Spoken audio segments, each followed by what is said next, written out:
नमस्कार दोस्तों, अभिज्ञान क्लासेस में मैं एक बार फिर आप सभी का हार्दिक स्वागत करती हूँ। आई होप सो आप बहुत अच्छे होंगे और अच्छे से पढ़ाई कर रहे होंगे। तो चलिए आज का लेक्चर स्टार्ट करते हैं। प्रश्न नंबर 351। हुजवेरी के अनुसार फना का क्या अर्थ है? तो हुजवेरी के अनुसार फना का अर्थ है किसी वस्तु की अपूर्णता का ज्ञान और उसे पाने की इच्छा से विरत होना। ऑप्शन नंबर सी आपका यहाँ सही हो जाता है। चलिए इसकी व्याख्या देख लेते हैं। हुजवेरी के अनुसार फना शब्द का अर्थ है किसी वस्तु की अपूर्णता का ज्ञान और उसे पाने की इच्छा से विरत होना। सूफी हुजवेरी ने कहा है कि जब लोग ये समझते हैं कि फना का अर्थ सत्ता और इस मनुष्य शरीर का नष्ट होना है, तब वे भूल करते हैं। फना का वास्तविक मतलब यह है कि त्रुटियों के प्रति मनुष्य सचेतन हो जाता है और उसकी चाहत से विरत हो जाता है। यह बिल्कुल नामुमकिन है कि परमात्मा के गुण मनुष्य के गुण बन जाएं अथवा परमात्मा के गुण मनुष्य के गुण में आ जाएं। चलिए नेक्स्ट प्रश्न देख लेते हैं। सुजान कुमार किस सूफी प्रेमाख्यान का नायक है? तो सुजान कुमार ये चित्रावली के नायक हैं। ऑप्शन नंबर बी आपका यहाँ सही हो जाता है। इसकी व्याख्या देख लेते हैं। सुजान कुमार चित्रावली नामक सूफी प्रेमाख्यानक काव्य का नायक है। चित्रावली, जिसका प्रकाशन वर्ष 1613 ईस्वी है, उस्मान द्वारा अवधी भाषा तथा दोहा चौपाई छंद में रचित ग्रंथ है। इसके अंतर्गत हमें नेपाल के राजकुमार सुजान तथा रूपनगर की राजकुमारी चित्रावली की प्रेम कथा का वर्णन देखने को मिलता है। यहाँ पर कुछ अन्य सूफी ग्रंथ और नायक नायिका दिए गए हैं। इनके काव्य ग्रंथ है आपका मधुमालती, जिसके नायक नायिका है मधुमालती मनोहर तथा प्रेमा और ताराचंद। इंद्रावती, इसके नायक नायिका है राजकुंवर और इंद्रावती। वहीं हंस जवाहिर के नायक और नायिका है हंस और जवाहिर। नेक्स्ट प्रश्न देख लेते हैं। इनमें से सूफी काव्यधारा का कवि कौन सा नहीं है? तो इसमें जो नाभादास है ये सूफी काव्यधारा के कवि नहीं है, बल्कि राम भक्ति काव्यधारा के अंतर्गत आते हैं। ऑप्शन नंबर सी आपका यहाँ सही हो जाता है। व्याख्या देख लेते हैं। नाभादास सूफी काव्यधारा के कवि नहीं है, बल्कि राम भक्ति काव्यधारा के कवि हैं। इनकी प्रसिद्ध रचना अष्टयाम है। इनकी अन्य कृति भक्तमाल है। आइए चलिए आगे नेक्स्ट प्रश्न देख लेते हैं। ये तो आप देख ही चुके हैं। हिंदू मग पर पाँव न राखेऊ काजो बहुते हिंदी भाखेऊ। यह उक्ति किस रचना और रचनाकार से संबंधित है? तो यह उक्ति अनुराग बासुरी से ली गई है और इसके रचनाकार नूर मोहम्मद है। ऑप्शन नंबर सी आपका यहाँ सही हो जाता है। चलिए नेक्स्ट प्रश्न देख लेते हैं। पद्मावत के अनुच्छेदों का क्या नाम है? तो पद्मावत ये इसके अनुच्छेदों का नाम खंड है। ऑप्शन नंबर सी आपका यहाँ सही हो जाता है। व्याख्या देख लेते हैं। पद्मावत पूर्व मध्यकालीन सूफी प्रेमाख्यानक काव्य परंपरा के सर्वप्रमुख कवि मलिक मोहम्मद जायसी की श्रेष्ठतम काव्य कृति है। 57 खंडों में ये पूछ लिया जाता है कि इसे कितने खंडों में विभक्त किया गया है, तो आपको ये भी याद रखना है। 57 खंडों में विभाजित इस रचना के प्रथम खंड में चित्तौड़ के राजा रतनसेन एवं सिंहल राजकुमारी पद्मावती के विवाह तक की काल्पनिक घटनाएं तथा दूसरे भाग में ऐतिहासिक वर्णन है।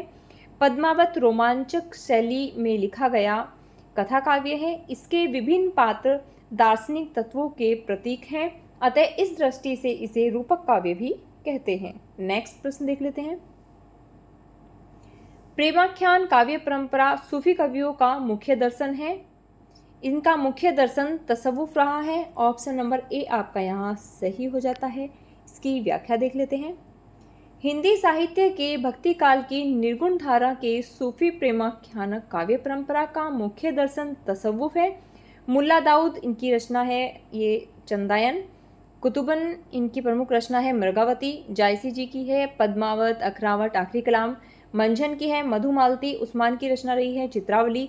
शेख नबी इनकी ज्ञानदीप रही है। आदि ये सभी सूफी काव्य परंपरा के प्रमुख कवि माने जाते हैं। चलिए नेक्स्ट प्रश्न देख लेते हैं।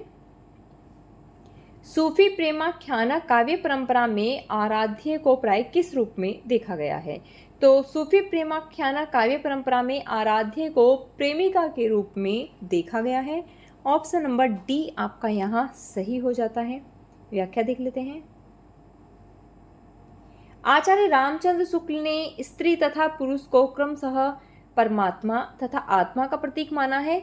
सूफी प्रेमाख्यान परंपरा का प्रमुख कवि मलिक मोहम्मद जायसी जी को माना जाता है। चलिए नेक्स्ट प्रश्न देख लेते हैं। किस कवि की रचनाओं में भावात्मक रहस्यवाद की अभिव्यक्ति सर्वाधिक हुई है? तो मलिक मोहम्मद जायसी जी की रचनाओं में भावात्मक रहस्यवाद की अभिव्यक्ति सर्वाधिक देखने को मिलती है। ऑप्शन नंबर ए आपका यहाँ सही हो जाता है। क्षमा कीजिए, इसकी व्याख्या देख लेते हैं। मलिक मोहम्मद जायसी की रचनाओं में भावात्मक रहस्यवाद की अभिव्यक्ति सर्वाधिक हुई है। जब पारलौकिक सत्ता का वर्णन उसके प्रति प्रेम को लौकिक शब्दावली में न व्यक्त कर सके तो इसे ही भावात्मक रहस्यवाद कहते हैं।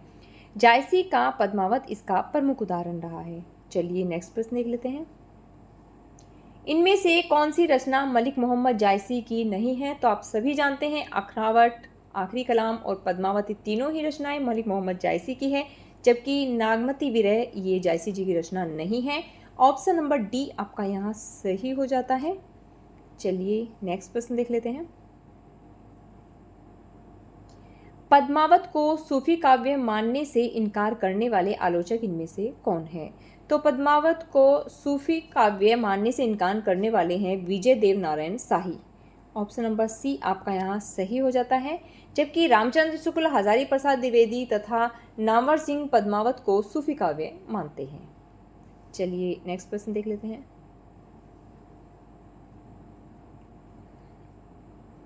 ना नगरी काया विधि कीन्हा, लेई खोजा पावा तेई चिन्हा, पैस उठी अगम पंथ बड़ बांका, तस मारग जस सुई कनाका, बांक चढ़ाव 7 खंड ऊंचा, चारी बसेरे जाई पहुंचा। शुक्ल जी के अनुसार उक्त पंक्तियों में प्रयुक्त शब्द जो आया है चारी बसेरे, यहाँ पे इससे क्या अभिप्राय है?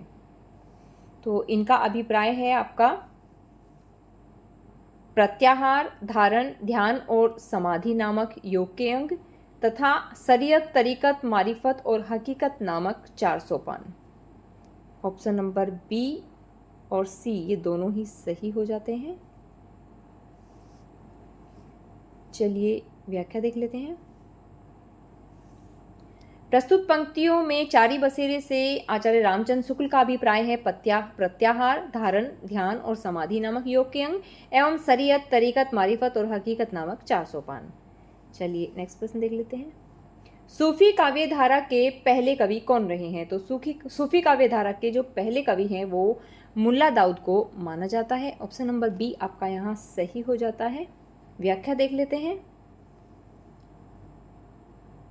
सूफी काव्यधारा के पहले कवि मुल्ला दाऊद हैं। इनकी प्रसिद्ध कृति चंदायन है जिसका समय 1379 ईस्वी है, जबकि आचार्य रामचंद्र शुक्ल ने कुतुबन को प्रथम सूफी कवि माना है।